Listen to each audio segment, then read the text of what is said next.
Hey you guys, I just wanted to, I posted 2 posts just now, and then the third one below those two. I think is very important, that third one below these two, but I was just explaining some of the history, because we hear all these things taught by preachers, but we in clips, but we don't.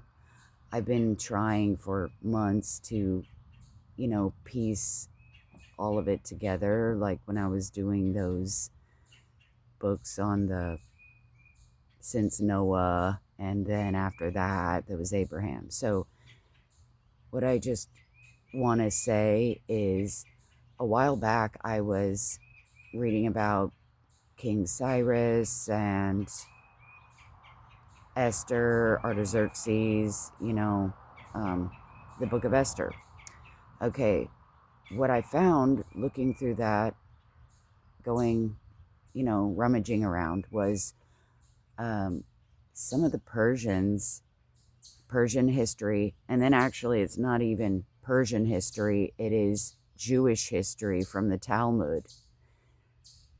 They believe King Cyrus is the son of Esther and Artaxerxes, but today I was rummaging around again, and I don't think that's possible. But the Talmud that does say that, it is debated. Okay, so it's debated, because if you look around, King Cyrus was before the book of Esther. So King Cyrus conquered Babylon and freed all the Jews. So the Jews were, Babylon is over there in Iraq. So the Jews were allowed to go back to Israel. When they all went over to Israel, and they were, some probably stayed in Iraq, of course. Then King Cyrus conquered Babylon. So he was already a Persian. He was already in Persia. He was King Ahasuerus, or Artaxerxes, Ahasuerus, and Esther. And so when he conquered the Babylonians over there in Iraq, he also conquered a bunch of other stuff, and then he, married Esther, and so some more Jews went home. Okay, well, anyway, I'm digressing. I'm probably, okay, I'm thinking out loud. So, King Cyrus was the first. He was the first. Then it was Esther and Artaxerxes, or King Ahasuerus, however you say it. Oh darn, where am I going?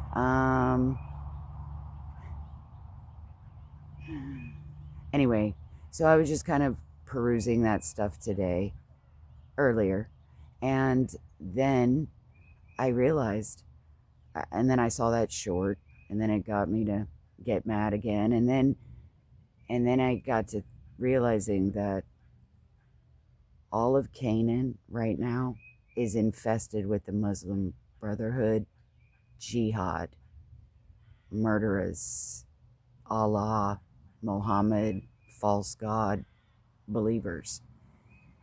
And it's because they want the Jews' land. Saudi Arabia has always been Saudi Arabia. Egypt has always been Egypt. Iran has always been Iran. Persia. So on and so, whatever all those other, Qatar, I don't know what Qatar is in the Bible, ancient name, or any of those other ones, but they've never been, nor do they allow that Muslim Brotherhood bullshit in there. The only reason Iran has it in there now, since 79, is because that caliphate, which I'm not sure exactly what that term means, but I think it's a bad thing. But the caliphate, or the Muslim Brotherhood, or jihad, whatever these groups are, they took over Iran, and they would gladly have taken over Saudi Arabia all of Lebanon, all of Egypt, all those Middle Eastern countries, because they're here to conquer the world. But they most definitely want to conquer Canaan. And the reason why, actually, I don't know the reason why Lebanon, parts of Syria, parts of Jordan, because parts of Jordan, parts of Syria, and parts of Lebanon are part of Canaan, not all of Lebanon. And Lebanon is all throughout the Bible. Lebanon is all throughout the Bible. So maybe all of Lebanon belongs to Canaan. And I don't know where it got that name, Lebanon. It's always been called Lebanon in the Bible. So I'm just realizing that, and you know, in Ezekiel 38 and 39, when they descend upon Canaan, or Israel is called Israel right now. And actually Gaza, I said in my last video that Israel is basically Judah. Well, that's true. But also Gaza, that land, that strip of land, Gaza, is actually known as Judah, the land of Judah. It is part of Israel's Judah, today's Israel, because Judah is the two sons. It is the line of King David that God said way in the Old Testament, before King David, maybe not before King David, but God said, I will, because in 1 Kings, the book of 1 Kings, before the northern tribe, before the 10 tribes got dispersed by Assyria, God said, I will always leave Judah for myself. Never will I allow anything to happen to King Judah, the two tribes of Rachel and Jacob, or Joseph. I think it's Jacob. Okay, anyway. Those two sons, Benjamin and Joshua. Wait a minute. Anyway, sorry, you guys. So, that land of Gaza is actually Judah. And you know that Judah, Jesus comes from the tribe of Judah. Jesus comes from the Lion of the tribe of Judah. And that's why he came through that line of King David, because he's coming through God knew he was saving Judah. The 10 tribes, the older ones from Rachel, Abraham, Isaac, Jacob. Rachel and Jacob had those 10 sons, so, but he loved Rachel. Who did I say? Not wait. Anyway, I'm sorry, you guys. I'm just trying to have you think and piece things together, because maybe you have heard Bible stories that are kind of spliced up and mixed around to where you don't know anymore who was first, how it came down the pike,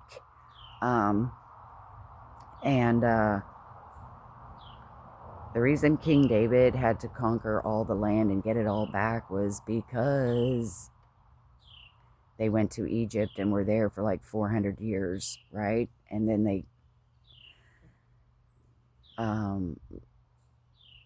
Moses said, let my people go from Pharaoh, and they all went and were wandering in the wilderness for 40 years. After 40 years, they went into the land, saw the giants. That was their old promised land that they left from to go to Egypt because Joseph got sold into slavery. Okay, so, but anyway, they had to conquer Jericho. Remember, the walls came tumbling down. Also in Isaiah, I've been listening to Isaiah a lot lately, and it even says in Isaiah, one of those chapters, it says they went and conquered the villages. I don't think they say walled villages, but it just goes to prove you. I listen to it, so I don't always hurry up and write it down or Google it on my phone and find the verse and clip it and underline it. But there are so many verses in Isaiah that I don't know. They prove a lot of stuff. So, but anyway, there is a verse in Isaiah that proves that they were a nation that had walls around their villages, because that's how they did it back then. And they don't use the word walls, but it was a fortified, their cities were fortified, their cities. So these are just loose ends, but the main thing is that King David got all of Canaan back, and that was hundreds of years after they had left the wilderness, tried to conquer all their Canaan lands, all the lands of Canaan that they originally got from Abraham before Abraham, Isaac, and Jacob moved to Egypt for 400 years. When they all came back, for hundreds of years, they had to fight for their land to get their land back from Canaan. Now, mind you, all the time, all those hundreds of years they were in Egypt, those people, Canaanites, Amalekites, all the ites, were breeding and multiplying and building cities in the land of Canaan. So it took hundreds of years, and King Saul was the very first king of the Jews that God gave. King David took over, and he's the very first king that finally got all of Canaan back. And not only all of Canaan, you'll read it in the book of Kings, First Kings. He not only got all of Canaan back, but I think he got some surrounding areas extra for buffers. And I don't know the term the Bible uses, but it's kind of like he made them pay taxes they were outliers of Canaan, but he kind of made them pay taxes if they wanted to stay there. Maybe kind of like, you better not come into Canaan, you better not cross over our territory kind of deal. But you'll read about it in First Kings. But anyway, it took all those years from the time of wandering around in the 40 years of wilderness, fighting for the land of Canaan to get it back. King David finally got it all back. God gave it to King Solomon. Then King Solomon died. King Solomon's son was a brat. He lost it, and that's when it all got lost again. The whole land, all the Jews dispersed, and then but you got to remember, Ishmael already existed. Ishmael and Isaac are 14 years apart. They are the first generation of the Jew and the false god, Allah and Muhammad and all that crazy shit. So, yes,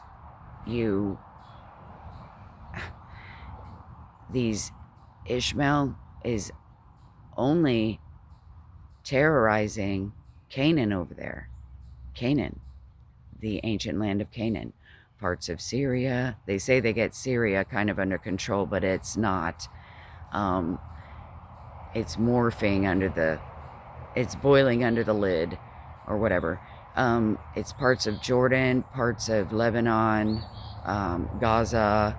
See, so Ishmael and this wicked ideology, Ishmael is right there in Canaan. And when Ezekiel 38 happens, like I've said before, technically they are already on Israel, descended upon Israel. Technically they're already on their land. And if they decide to go whack job, because God said he's going to put the thought in their mind, he's going to give them an evil thought, and they're going to go kamikaze. And when they start in on Israel, God is going to make them actually turn on themselves and kill each other. See, this is so funny. I'm talking about this stuff. Like, when I try to Google stuff that talks about this kind of kill each other, fall on their own, Google is so politically correct. They'll say, God doesn't blah, blah. I mean, not always, but a lot. I have to kind of say it a certain way for Google to find me what I'm looking for. because it's so insane how false love, false acceptance has twisted to where now how dare we fight against the enemy? How dare we kill Satan? How dare we resist the devil? Do you see how it morphed into that? And the Bible is replete with killing the enemy, killing the enemy, killing the enemy, resist the devil, resist him, kill him, don't let him in, don't let him in, don't let him in. But no, it's not politically correct to reject anybody. See? All right, well, that's about all these little pieces, but I think it's quite interesting that the terrorists, Ishmael, are only concentrated on the land of Canaan, and it's very interesting times. It's gonna be like somebody said, maybe it was Trump. Anything could happen in a day. Anything could happen in 60 days. Yeah, but meanwhile, over there in Iran, they're getting choked. That whatever Muslim Brotherhood, they're getting choked. Oh, and I had said in my other video that they ought to do this hologram type thing over there in Mecca, like the guy comes out behind and then, but see, I didn't realize.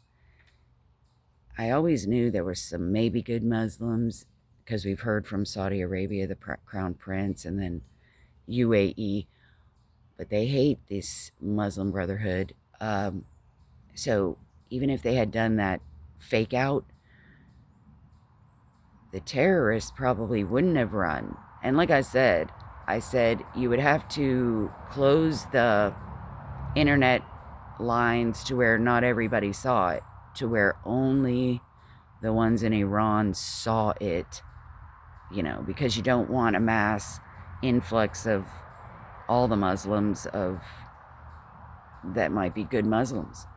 So, I mean, they are led astray. They're led astray. They may be good people, good Muslims, but they are worshiping a false god. I'm not talking about the terrorist Muslims. I'm just saying, I don't know the difference between jihad and caliphate and Muslim Brotherhood and the good Muslims. I was just learning about good Muslims like a couple months ago through those shorts I shared from Saudi Arabia, UAE, but still they don't need to be condoning a two-state solution. They know that these people are after the Jews. They know that jihad and Muslim Brotherhood are after the Jews. So what they've done is they throw Israel under the bus and say, well, we don't want them in our country. We're going to fight for them to have their own country. But we know that that country that they wants to kill the Jews. And now Trump, rightfully so, and back in 18, he wants his Abraham Accords and to get them all together, and they're fine with the Jews. They love the Jews, but it still should never be overlooked that they threw the Jews under the bus. They never stuck up for the Jews to save their own skin. They wanted to save their own skin from these psycho kamikaze Muslim brotherhoods, and because of that, they, I think, have a lot of Jew blood on their hands. So now the Abraham Accords, if they all sign it and they all love the Jews and they all get along and poo-poo on the jihadists and annihilate them all and get rid of them all, whatever, all is fine and good. No. What they did at the UN and the EU, they never stuck up for the Jews. So that, to me, I know the Jews are forgiving and they'll probably take what they can get, but they need to be asked that question. Why did you fight for those terrorists to have their own land, yet you don't want them in your land. And all these years you were mean to the Jews. You didn't stick up for them, and now you want to do business with them. And like I said, Trump, Bibi, both, they're in a nest of vipers. I mean, more so the Jews, because the Jews have always been. But I'm talking about now that we have a president who's going to do what God wants. He's the focus. Trump is the focus. Trump is the one. Israel has always been picked on. Israel has always been, like I said, the third video I'm reposting, because it explains how they've always been trying to sabotage Bibi and sabotage Israel. And it's the American twisted minds that, who knows if they twisted the minds of those presidents in America, or if American presidents were in on it, those 7 presidents. But these organizations that condone, and they were trying to overthrow Bibi, and they say that Israel runs America. No, it's the other way around. If you watch that video, the third video down from my post, I'm reposting it. I've already posted it. It is the rabbi something. He's a messianic rabbi. But anyway, Israel has always been trying, they've always been trying to annihilate Israel. But the reason I talk about Trump predominantly is because Trump is the first tier that's going to get down to helping everything. So he's in a nest of vipers. Israel always has been, okay? But I just feel like Trump, but Psalm says, he will make even your enemies at peace with you. I mean, something like that. So even though they're going to, I know Trump probably isn't thinking about that. He's not thinking, oh, all the Jew blood that's on their hands and all the shit they did at the UN to ignore Israel, and he probably knows it, but he's not going to bring that up. That's not the subject right now. The subject right now is, hey, get along, do business, but I understand that has to be swept under the rug, and I don't like the fact that has to be swept under the rug, that they have the Jews' blood on their hands, even though they want to be at peace with the Jews now. They want to do business with the Jews and America and everything. This is why this isn't about America first. This is about world geopolitics. It's not about America first. If you do not get rid of this snake over there in Iran, America is going to last for just a little while. Now, America's probably just going to last a little while as it is, but I'm just saying that you shouldn't be America first. You should be God first. And God is world first. God is Jews first. God is not America first. God is not anybody first. He is the world first. And you and I are supposed to make God first.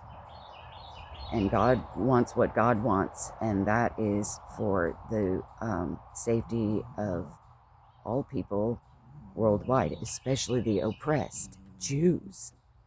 The oppressed Jews who are being massacred because of this Ishmael. All right, bye, you guys.